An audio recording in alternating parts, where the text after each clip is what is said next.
नमस्कार. प्रत्येक मुलाच्या आत एक संपूर्ण जग दडलेलं असतं आणि त्या जगाची त्या भविष्याची ब्लूप्रिंट तयार होते ती म्हणजे प्राथमिक शाळेच्या काळात. आज आपण याच ब्लूप्रिंटचं रहस्य उलगडणार आहोत. म्हणजे एक लहान मूल कसं विचार करतं, कसं नाती जोडतं आणि एक व्यक्ती म्हणून कसं घडतं. कधी विचार केला आहे की एका 7 वर्षांच्या मुलाच्या डोक्यात नेमकं काय सुरू असतं? त्यांचं जग आपल्यापेक्षा खूपच वेगळं असतं, नाही का? हाच एक साधा प्रश्न आपल्याला त्यांच्या त्या अद्भुत दुनियेची दारं उघडून देईल. चला तर मग आज डोकावून पाहूया. बरं, हे समजून घेण्यासाठी आपल्याला अगदी पायापासून सुरुवात करावी लागेल. बालविकास हा शब्द ऐकायला जरा मोठा वाटतो, पण त्याचा अर्थ काय आहे? कारण याच पायावर मुलाच्या संपूर्ण व्यक्तिमत्वाची इमारत उभी राहणार आहे. बालविकास म्हणजे फक्त मुलाची उंची वाढणं किंवा वजन वाढणं नाहीये. ही एक अशी प्रक्रिया आहे जिथे मुलाचं शरीर, त्याचा मेंदू आणि त्याचं मन हे तिन्ही घटक एकत्र वाढत असतात एका नैसर्गिक लयीत. खरं तर हे 3 धागे आहेत जे मिळून मुलाचं व्यक्तिमत्व विणतात. विकासाला आपण सोप्या भाषेत या 3 मुख्य भागांमध्ये पाहू शकतो. एक, विचार करणारा आणि शिकणारा मेंदू. दुसरा, नाती जोडणारं आणि भावनांना समजून घेणारं मन. आणि तिसरा, धावणारं, पळणारं, सतत क्रियाशील असणारं शरीर. जेव्हा हे 3ही स्तंभ एकत्र येतात तेव्हाच एका मुलाचं संपूर्ण व्यक्तिमत्व उभं राहतं. चला तर मग सुरुवात करूया पहिल्या आणि सगळ्यात महत्त्वाच्या भागापासून, मुलाच्या विचार करण्याच्या पद्धतीपासून. हे अगदी आपल्या कम्प्युटरची ऑपरेटिंग सिस्टम अपग्रेड होण्यासारखंच आहे. जुने प्रोग्रॅम्स बदलून नवे, अधिक शक्तिशाली प्रोग्रॅम्स इन्स्टॉल होत असतात. इथे एक गोष्ट लक्षात घ्यायला हवी. मुलाचा मेंदू काही रिकामा स्पंज नाहीये की तो फक्त माहिती शोषून घेईल. नाही, तो तर एका बांधकाम साईटसारखा आहे जिथे सतत नवीन जोडण्या, नवीन रस्ते तयार होत आहेत. म्हणजे तो फक्त माहिती नाही तर विचार करण्याच्या नवीन पद्धतीच तयार करत असतो. आणि याच काळात त्यांच्या विचारांमध्ये तर्क नावाच्या एका जादूची एंट्री होते. आता ते फक्त बघत नाहीत तर विचार करू लागतात. त्यांना कळायला लागतं की ग्लासचा आकार बदलला तरी आतलं पाणी तेवढंच राहतं. आणि सगळ्यात मोठी गोष्ट काय होते माहितीये? त्यांना हे समजू लागतं की समोरच्या व्यक्तीला जग वेगळं दिसू शकतं.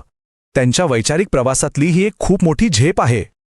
आणि म्हणूनच याच कारणामुळे या वयातल्या मुलांना केवळ सांगण्यापेक्षा करून दाखवणं 1000 पटीने प्रभावी ठरतं. कारण त्यांचं जग ठोस आहे, अमूर्त नाही. करून शिकणं हेच त्यांच्यासाठी यशाचं खरं सूत्र आहे. पण हा विचार करणारा, तर्क लावणारा मेंदू काही एकटा नसतो, नाही का? तो आता घराच्या सुरक्षित कवचातून बाहेर पडून एका मोठ्या जगात पाऊल ठेवतोय. आणि ते जग आहे मित्रांचं. इथेच त्याच्या सामाजिक आणि भावनिक वाढीचा पाया घातला जातो. बघा, हा प्रवास कसा होतो. सुरुवातीला म्हणजे 6-7 वर्षांपर्यंत आई-बाबा, कुटुंब हेच मुलाचं पूर्ण जग असतं. पण हळूहळू ह्या जगात मित्रांची एंट्री होते. 8-9 वर्षांचं झाल्यावर तर मित्रांचा ग्रुपच सर्वस्व वाटू लागतो. आणि 10-11 वर्षांपर्यंत ही मैत्री फक्त खेळण्यापुरती न राहता विश्वासाचं आणि एकमेकांना समजून घेण्याचं एक घट्ट नातं बनते. आणि हे फक्त खेळणं नाहीये बरं का. या मैत्रीच्या शाळेतच मुलं आयुष्याचे सर्वात मोठे धडे शिकतात. दुसऱ्याच्या दुःखात सहभागी होणं, भांडण मिटून परत एकत्र येणं, एक टीम म्हणून काम करणं, हे सगळं ते इथेच शिकतात. ही त्यांच्या भविष्यासाठीची खरं तर सर्वात मोठी गुंतवणूक आहे. ठीक आहे, तर आपण मेंदू पाहिला, मन पाहिलं, पण हे सगळं कुठे आहे? एका शरीरात. आणि हे शरीर सुद्धा वेगाने वाढत आहे, नवीन गोष्टी शिकत आहे. चला आता या तिसऱ्या आणि शेवटचा आधारस्तंभाकडे वळूया, जिथे मुलं आपल्या शरीरावर प्रभुत्व मिळवतात. आता शारीरिक विकासाचे 2 भाग आहेत. एकीकडे आहे धावणं, उड्या मारणं, झाडावर चढणं, म्हणजे जिथे शरीर आपली ताकद वापरतं.